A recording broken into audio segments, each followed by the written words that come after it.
Olá, seja bem-vindo ao nosso canal. Nós estamos em uma série de vídeos sobre os diagnósticos essenciais, obrigatórios em radiologia, aqueles em que o residente, o radiologista, não pode deixar de entender em profundidade, porque são aquelas situações em que a radiologia participa ativamente na conduta, na tomada de decisão do clínico. E esse, sem dúvida, é mais um desses diagnósticos, também em pediatria, e que, infelizmente, é bastante comum no nosso meio.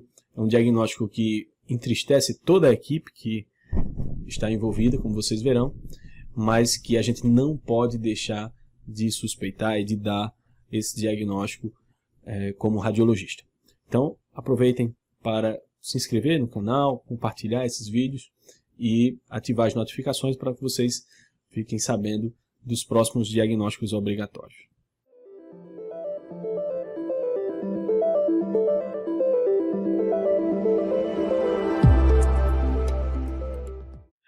Então vamos lá, que diagnóstico é esse que a gente tem para falar hoje aqui para vocês? É a síndrome dos maus tratos, os maus tratos infantis.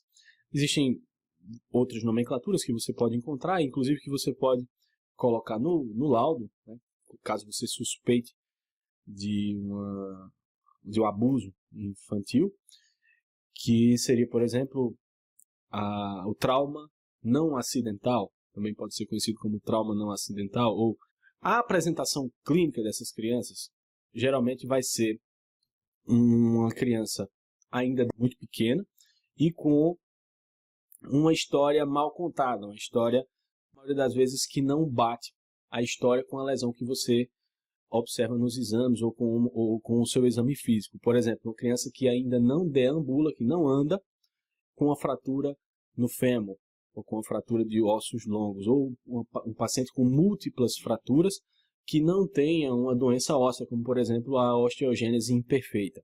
Nós falaremos que esse é um diagnóstico diferencial que deve ser lembrado. Então tem que ver, existe história familiar de osteogênese imperfeita? Se não existe essa história, não é de se esperar uma criança com múltiplas fraturas, muitas vezes até com fraturas em tempos diferentes, algumas em consolidação, outras recentes e assim por diante. Outra lesão que pode aparecer são hemorragias retinianas. Pela síndrome do bebê sacudido, pode haver hemorragias retinianas também. Mas quais são aquelas fraturas, aquelas lesões mais específicas nessa faixa etária? A gente até poderia dividir em fraturas específicas e fraturas suspeitas. Vamos utilizar aqui principalmente esse artigo do RSNA, da revista Radiographics. Então, uma das fraturas mais comuns, a fratura mais comum de todas, não é a mais específica, mas é a mais comum, é a fratura do fêmur. Então, de todos os casos de síndrome dos maus tratos com fraturas, a que mais vai aparecer é a fratura do fêmur. Uma criança que não anda ainda, uma criança com menos de 3 anos de idade, não é de se esperar um trauma que leve a uma fratura de fêmur. Então, só essa fratura já é um critério de suspeição. Mas existem fraturas ainda mais específicas, né, que são praticamente patognomônicas de síndrome dos maus tratos. Por exemplo, as fraturas metafisárias, fraturas ali que eles chamam em inglês de fraturas de coronary fracture ou fraturas em alça de balde, as fraturas que pegam ali as margens das metáfises. Esse é um tipo de fratura que, se você encontrar, e você deve inclusive buscar ativamente, é uma fratura bastante específica para abuso, para um trauma não acidental. Outro tipo de fratura, inclusive é dito que esse tipo de fratura é virtualmente patognomônico, não acontece em outros tipos de traumas. Outro tipo de fraturas praticamente patognomônicas são as fraturas das costelas, principalmente arcos posteriores. Então, se há fraturas de arcos posteriores costais, você tem que suspeitar de maus tratos. Ainda, fratura do crânio que não envolva o osso parietal. Você tem uma fratura numa criança, mas que ela não envolve ali o osso parietal, dificilmente não deve ser um maus tratos. Ainda fraturas com depressão, né? Fraturas com depressão e fraturas que envolvem vários ossos do crânio ao mesmo tempo.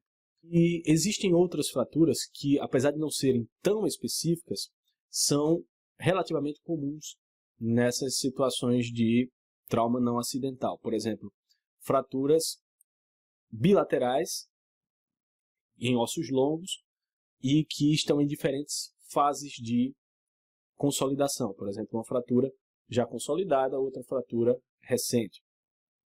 Fraturas nos dedos, fraturas com separação de epífises.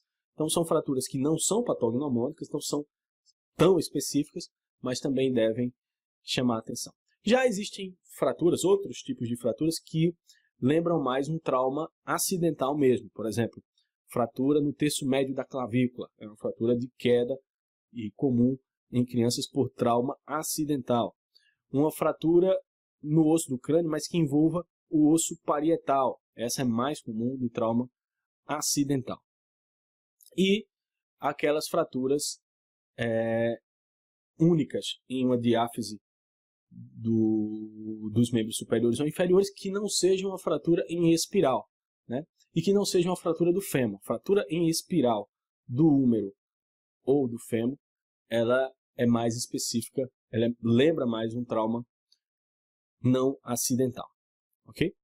E com relação aos diagnósticos diferenciais, vale a pena lembrar das displasias esqueléticas, ou seja, aquelas situações em que o paciente ele tem, apesar de serem situações raras, mas o paciente tem alguma predisposição a ter múltiplas fraturas. Nós já citamos uma delas aqui, a osteogênese imperfeita, existe também a condroplasia e outras situações de osteopenia, como raquitismo, enfim, situações em que há uma predisposição para a criança ter múltiplas fraturas em tempos diferentes.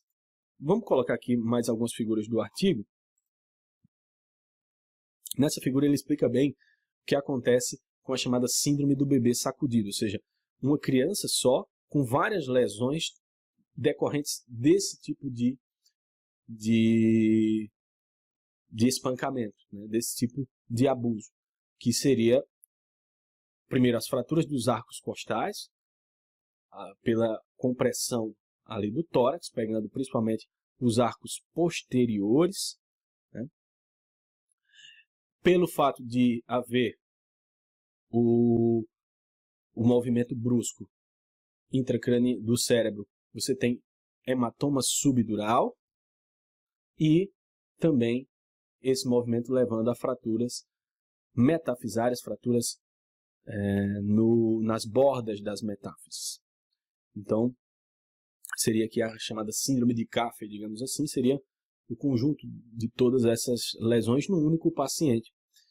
E pode estar associada também a hemorragias retinianas, como nós falamos, e outras lesões. Aqui você tem, por exemplo, a fratura da diáfise do fêmur, que é a mais comum de todas. Aqui, mais específica ainda, fraturas nas bordas das metáfises. E aqui você tem um tipo de fratura que é descrito como fratura em alça de balde. A fratura em alça de balde é praticamente patognomônica dos maus tratos. Uma outra fratura aqui, que ele chama de corner fractures, fraturas nas bordas das metáfises. Aqui já com uma reação periosteal e com uma outra fratura aqui na borda. E aqui uma fratura numa criança que não sobreviveu a um caso fatal, né? Uma fratura de arcos costais, pegando aqui o arco costal posterior, apenas a cortical mesmo do arco costal posterior, e aqui mostrando, depois de retirada a pleura, a fratura em vários desses arcos costais. Então lembrar que essas situações são de alto risco e de alta mortalidade e de alta recorrência. Então se você não dá esse diagnóstico e não suspeita desse diagnóstico, pode ser que essa criança volte a ser abusada. Está aqui, por exemplo, múltiplas fraturas em arcos costais posteriores, aqui com calo ósseo. Isso é praticamente patognomônico de síndrome dos maus tratos, principalmente quando pega aqui os arcos costais posteriores. Muitas vezes você tem que procurar ativamente essas fraturas, porque não é tão fácil de detectá-las. Por exemplo, nesse caso, dificilmente você vê logo assim de cara, mas se prestar atenção, existem aqui algumas discretas fraturas nos arcos costais posteriores. Aqui já um outro caso onde há uma fratura, pelo menos nesse arco costal. Aqui, uma situação menos frequente, um trauma com uma fratura e deslocamento sacral. E aqui, a fratura em espiral do fêmur. Fratura em espiral do fêmur é muito característica também dos maus tratos. Aqui, uma fratura parietal. Uma fratura parietal. Veja que essa fratura, nesse caso, o artigo coloca que era uma fratura relacionada ao maus tratos, mas que pode também estar relacionado a uma fratura acidental, um trauma acidental, justamente porque é uma fratura linear, única, e que acomete o osso parietal. Aqui você tem já uma fratura complexa, uma criança de 3 meses de idade, de vida, com uma fratura complexa, pegando múltiplos ossos do crânio. Nesse caso era um trauma não acidental. Aqui, um hematoma subdural, pequeno hematoma subdural, com compressão aqui do ventrículo lateral esquerdo. Então, hematoma subdural em crianças, você já vai buscar outras fraturas, outras lesões, para ver se aumenta a sua suspeição para trauma não acidental. Aqui, lembrando que essa hemorragia pode escorrer aqui para o espaço subdural adjacente à tenda do cerebelo. Veja a consequência desse hematoma subdural, com a compressão do ventrículo lateral esquerdo e com o desvio das estruturas da linha média. Aqui um hematoma subdural maior, já com uma hipertensão intracraniana mais acentuada. E aqui um hematoma subdural crônico. É uma criança de 4 meses de idade e que apresenta hematoma subdural bilateral,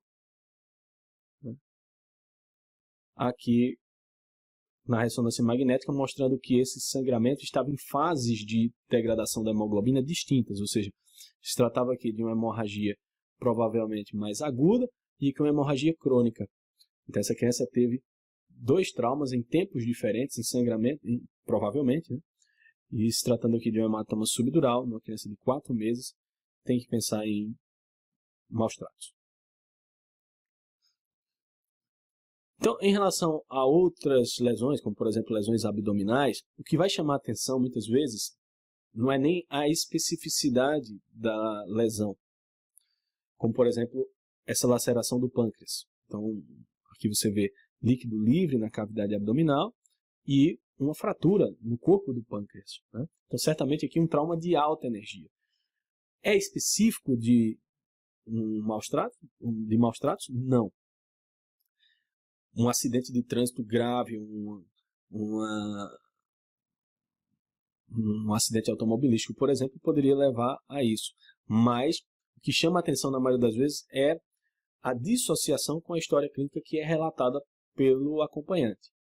Então, se o genitor, a genitora, vem dizendo que a criança sofreu uma queda da cama, por exemplo, não justifica esse tipo de lesão, e aí você já começa a pensar que se trata de maus tratos.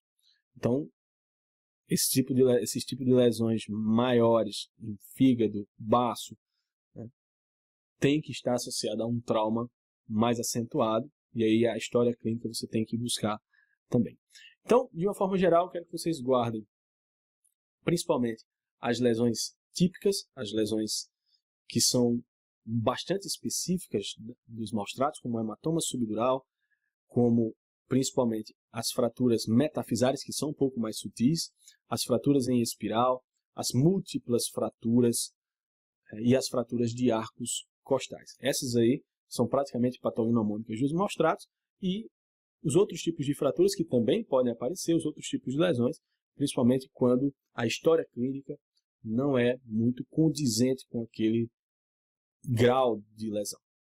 Então é isso aí, compartilhe esse vídeo, anote aquilo que a gente já comentou também nos outros vídeos, façam os seus resumos e vamos guardar esses diagnósticos decisivos da radiologia.